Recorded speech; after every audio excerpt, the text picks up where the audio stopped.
महायोगी उपाध्याय श्री गुप्ती सागर जी गुरुदेव के प्रवचन और लेटेस्ट धार्मिक भजन व कार्यक्रम निशुल्क देखने व सुनने के लिए हमारे YouTube चैनल गुप्ती धाम को आज ही सब्सक्राइब करें और सबसे पहले देखने के लिए बेल आइकन पर क्लिक जरूर करें। जिन शासन के अनुयायियों की जिंदगी हर क्षण धर्म से भरी हो, हर क्षण आनंद से आप्लावित हो, जैसे नदी में बाढ़ आती है वैसे ही हमारी जिंदगी में धर्म की बाढ़ आना चाहिए। और जब व्यक्ति की जिंदगी में धर्म की बाढ़ आ जाती है तब वह गलत कार्य करने में सक्षम नहीं होता। घर घर चर्चा रहे धर्म की, दुष्कृत दुष्कर हो जावे। जब आपका ओरा धर्ममय हो जाता है उस वक्त कोई भी आपको टच नहीं कर सकता है। तीर्थंकर यदि नरक में अपनी आयु को पूर्ण कर रहे हैं लेकिन नरक में भी हैं,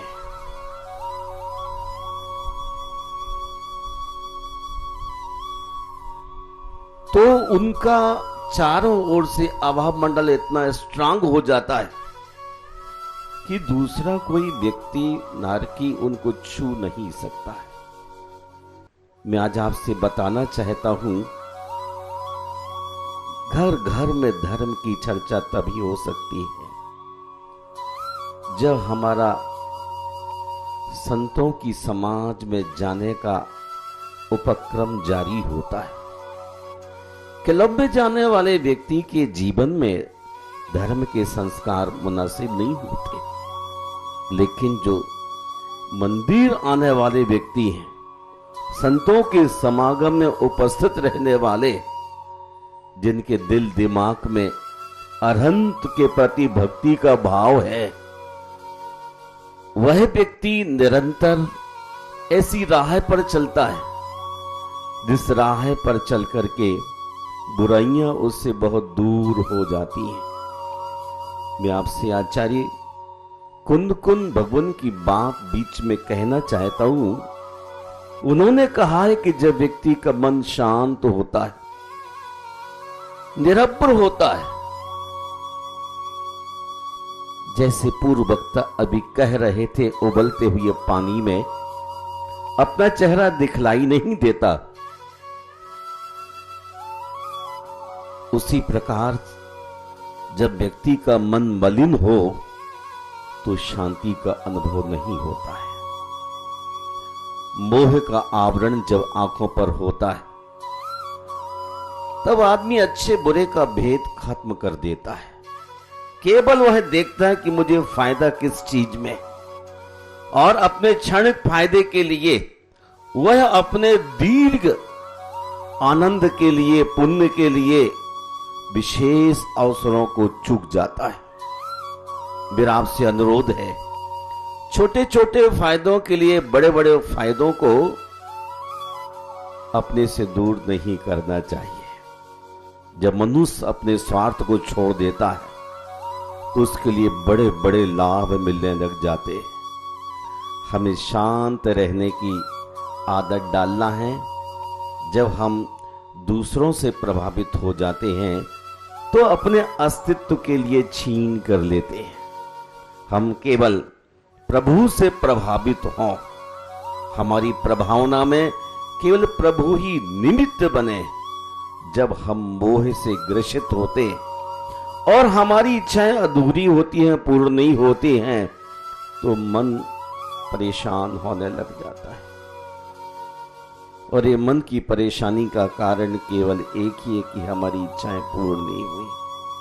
सुबह से शाम तक आप परेशान रहते, आपका मन बिल्कुल उबलते हुए पानी की तरह ऊपर नीचे खौलता ही रहता है, खौलता ही रहता है।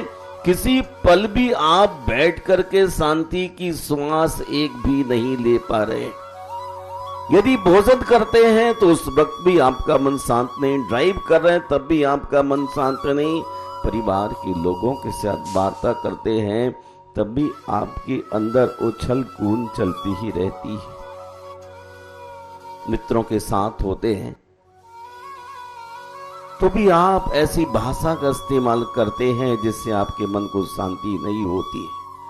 आप पुराने बदले लेने की इच्छा रखते हैं और अपने को बड़ा साबित करने के लिए बहुत कुछ अनर्थ करना पड़ जाता है।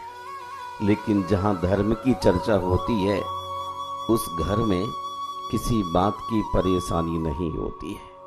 वो आदमी गलत राह पर न कदम बढ़ाता है न गलत काम करने के लिए अपना हाथ बढ़ाता है। आज ऐसे भूतल पर कितने कम लोग होंगे जो अपने कदम रखने के पहले ऐसी कसम खा करके रखते हों कि हमसे कोई दूसरे का अहित न हो जाए। हमारे मन में भावना होती दूसरे का अहित न हो जाए, फिर हम जो भी स्टेप लेते हैं वो बहुत समझ करके लेते हैं।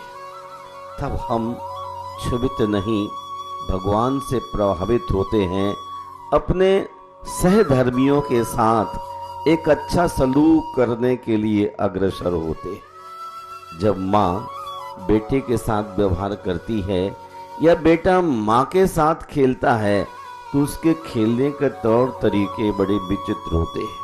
मैं कई बार बिल्लियों को खेलते हुए देखता हूँ, जब वो अपने आप में मस्त हो जाती हैं तो वो परिवार के साथ झूमने लग जाती। निर्माण बिहार में पार्क के अंदर कई बिल्लियां हैं और वहां मैंने कई बार दूर खिड़की से देखा कि वो कितने स्नेह वात्सल्य के साथ एक दूसरे के साथ प्रवृत्ति करते हैं। लेकिन मनुष्य उस तरह की प्रवृत्ति करने से वंचित क्यों रह जाता है?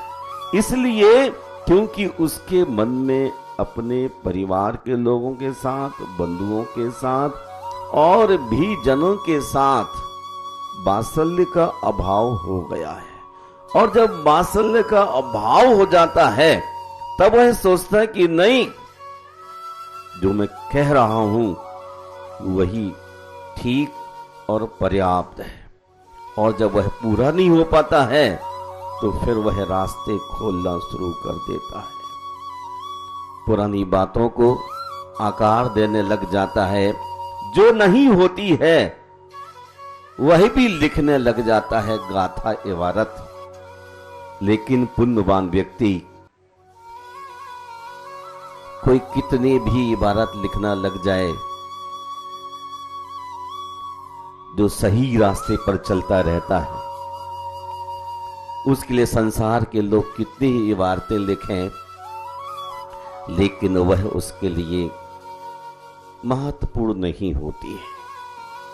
उसके हौसले इतने विशाल होते हैं कि वह अकेला चलने की हिम्मत रखता है। जो अपने हौसले को पस्त कर देता है वो सबके बीच रहता हुआ भी अपने को कमजोर महसूस करने लग जाता है। उसके अंदर क्षोभ पैदा हो जाता है, अब क्या होगा। कभी नदी ने किसी पर्वत से आके नहीं पूछा कि मेरा रास्ता क्या है। नदी अपने आप अपना रास्ता बनाती है, पहाड़ को काटती हुई चली जाती है।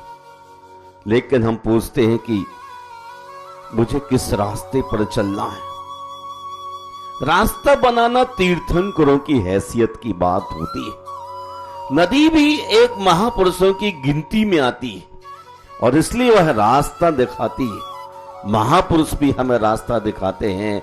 उनके दिखलाए रास्ते पर चलने से हमारा मन हमेशा खुशियों से भरा रहता है। और जब हमारा मन हमेशा खुश रहता है तो गलत काम करने के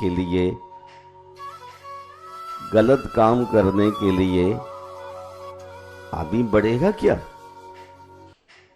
जब आपकी थाली में तरह तरह के मधुर व्यंजन रखे गए हों तो कड़वी नीम की चटनी आप खाएंगे क्या? महात्मा गांधी के एकादश व्रतों में एक व्रत था अस्वाद व्रत।